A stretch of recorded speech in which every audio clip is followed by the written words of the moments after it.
Après le Marvel Cinematic Universe, le DC Cinematic Universe, le Monsters Universe et même le Dark Universe, J.K. Rowling et David Yates nous présentent le Wizarding World. Au moins l'avantage c'est qu'ils ont mis World à la fin, ils ont pas mis Universe. Belle originalité.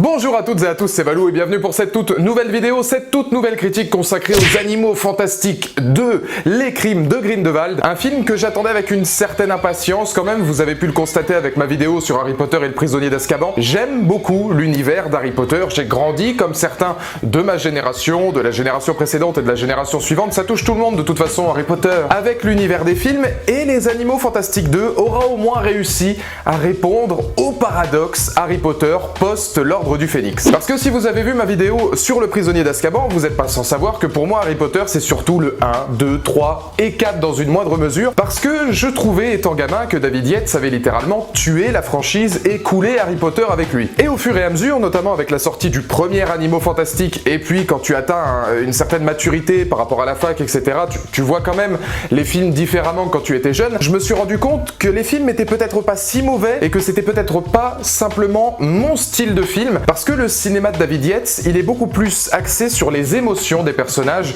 sur l'amour, sur leur humanité, sur leur côté humain finalement, plus que magicien. Et c'est vrai que moi, tout bêtement, j'allais voir Harry Potter pour voir de la magie, pour me sortir du quotidien de tous les jours. Donc au final, j'ai revu la situation et je me suis dit, David Yates n'a peut-être pas coulé l'univers Harry Potter, c'est juste que ça ne me convient pas. Et c'est toute la nuance qu'il va falloir finalement. Il garde une certaine magie, il garde une certaine féerie, et globalement, ce deuxième opus, j'en suis sorti à peu près de la même manière que pour le premier. J'ai passé un bon moment, j'ai été agréablement surpris parce que je me suis déjà beaucoup plus ennuyé sur un film de David Yates, c'est que le dernier en date, avant les Animaux Fantastiques, c'était quand même Tarzan qui était une catastrophe. Il y a toujours pour moi les mêmes problèmes concernant David Yates, et parfois ici, encore plus dans le deuxième, des problèmes d'ordre de scénario qui font que je resterai à mon avis toujours mitigé sur cette franchise. Cette critique, je le précise, sera avec spoiler parce que pour moi c'est impossible vu le film de vous faire une critique sans. Donc si jamais vous ne l'avez pas vu, n'hésitez pas à y aller, vous faire votre propre avis et ensuite revenir sur cette vidéo, mais on va clairement tout spoiler parce que là, on en a bien besoin quoi. Et alors la première chose que j'ai beaucoup apprécié, ce que David Yates réussissait déjà à faire dans le premier Animaux Fantastiques, c'est de mêler le monde à la magie. Dans Harry Potter, on va pas se mentir, on avait surtout l'Angleterre, on voyageait de territoire anglais en territoire anglais, on allait à Poudlard, etc., mais ça restait très british, évidemment, c'était le but. Là, à partir des Animaux Fantastiques, que ce soit dans le scénario de J.K. Rowling qui connaît bien évidemment son bébé, ou David Yates,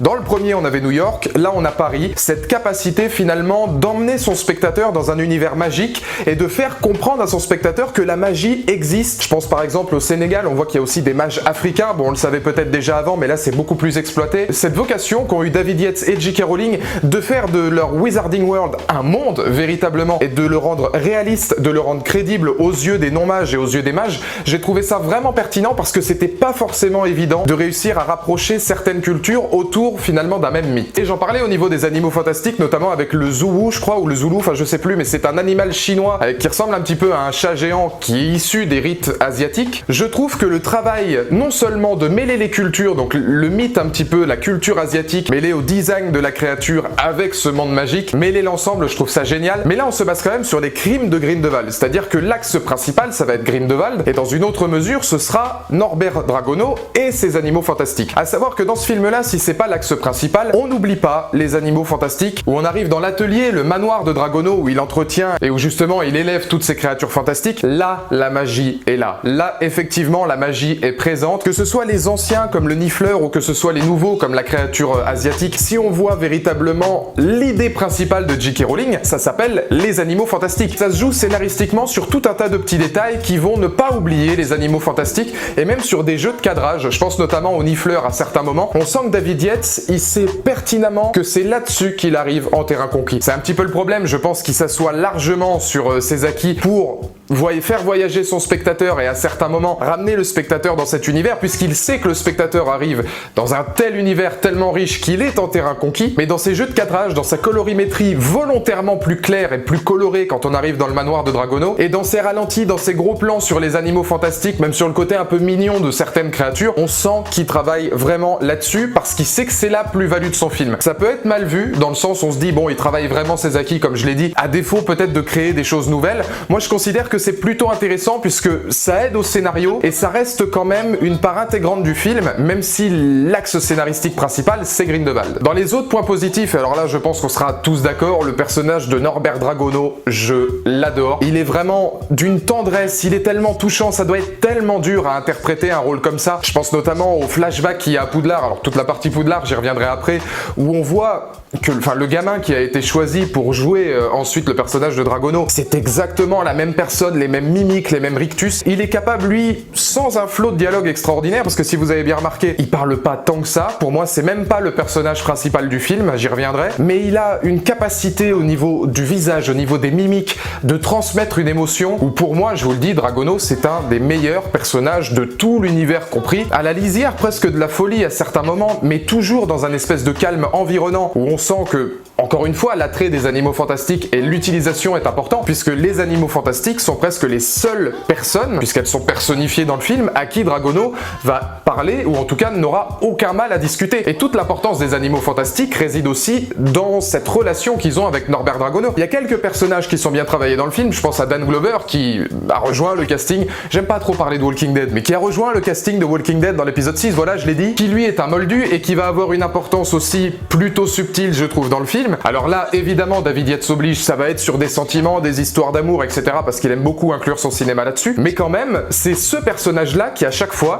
va donner des conseils simples, précis, sur la vie de tous les jours, sur la vie humaine. Et c'est ce que David Yates fait, c'est le cinéma, après on aime ou on n'aime pas, c'est le cinéma de David Yates qui va prendre un moldu et qui va personnifier ce moldu pour le rendre humain et pour aider les magiciens dans leurs problèmes de tous les jours, finalement, dans leurs problèmes humains. Cette utilisation du personnage est vraiment très intéressante. Au niveau des personnages, je peux pas ne pas parler d'Albus Dumbledore. Alors Jude Law incarne le charisme, c'est vraiment le personnage, c'est vraiment l'acteur qui pouvait incarner Dumbledore. C'était pas forcément évident, je trouve, parce que quand on a l'image d'Albus Dumbledore grisonnant, etc., c'est compliqué de le voir un petit peu plus jeune. Là, pour le coup, ça marche bien parce que Jude Law incarne ce personnage, incarne véritablement Dumbledore. C'est intéressant de développer Dumbledore différemment. Professeur de défense contre les forces du mal, un petit peu rebelle, vraiment proche de ses élèves, parfois encore plus proche des élèves de Serpentard qui ont des difficultés. On retrouve du Dumbledore, évidemment, mais on retrouve aussi un Dumbledore différent qui fait ses classes et qui fait ses armes. Et ce qui nous amène évidemment au point le meilleur du film, le fanservice. Alors voilà, on va essayer de ranger un petit peu son côté fanboy quand même. La scène à Poudlard qui dure beaucoup plus longtemps que ce que je voulais, qui est utile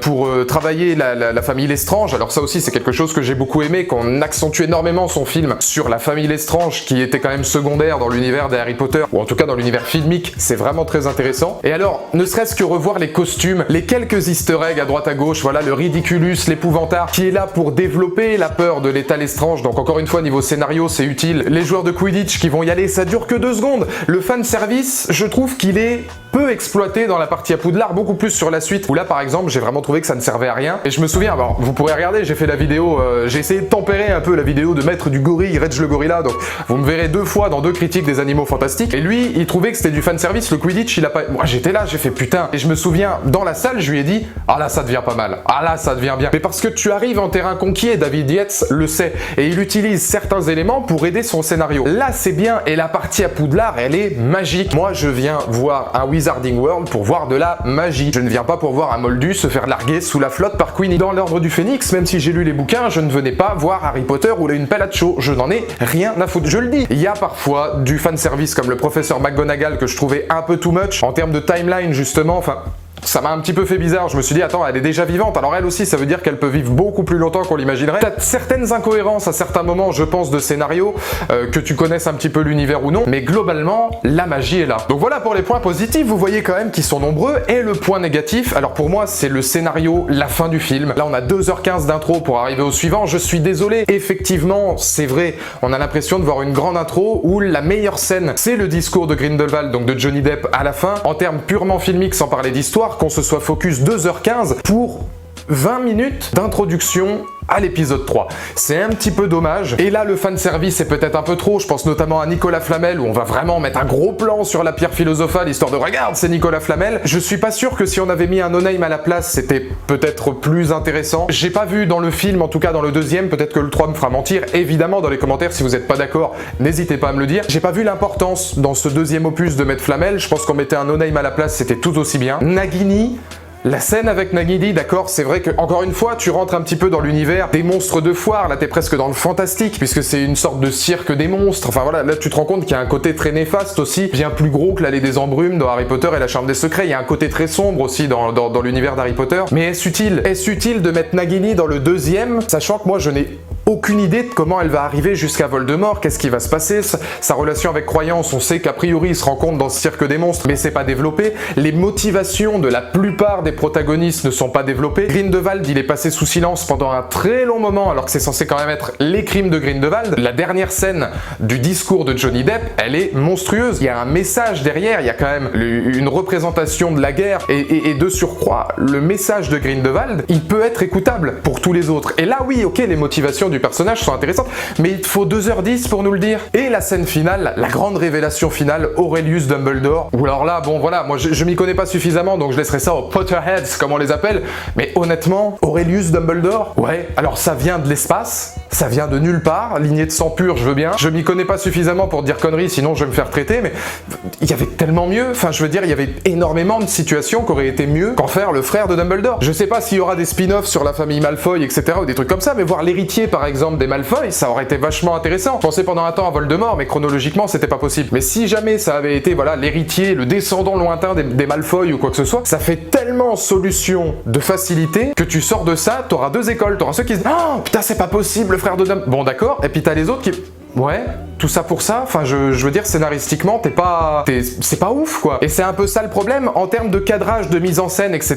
Oui je serais d'accord, la colorimétrie de l'introduction qui est volontairement sombre, moi j'ai plutôt apprécié, il y a différents cadrages, il y a différentes scènes qui sont plutôt intéressantes et féeriques, plus que les cadrages très simples et scolaires de Chris Columbus, sauf que Columbus, lui, il orchestrait la magie au sein du film. Et là David Yates, encore une fois, et dans les commentaires ci-dessous vous me donnerez votre point de vue, je trouve qu'il fait passer trop souvent l'humain au détriment de la magie.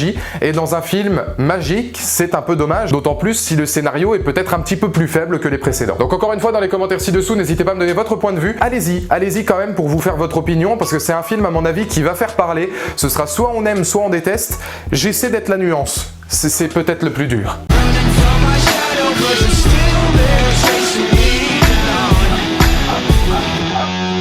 That felt pretty cool.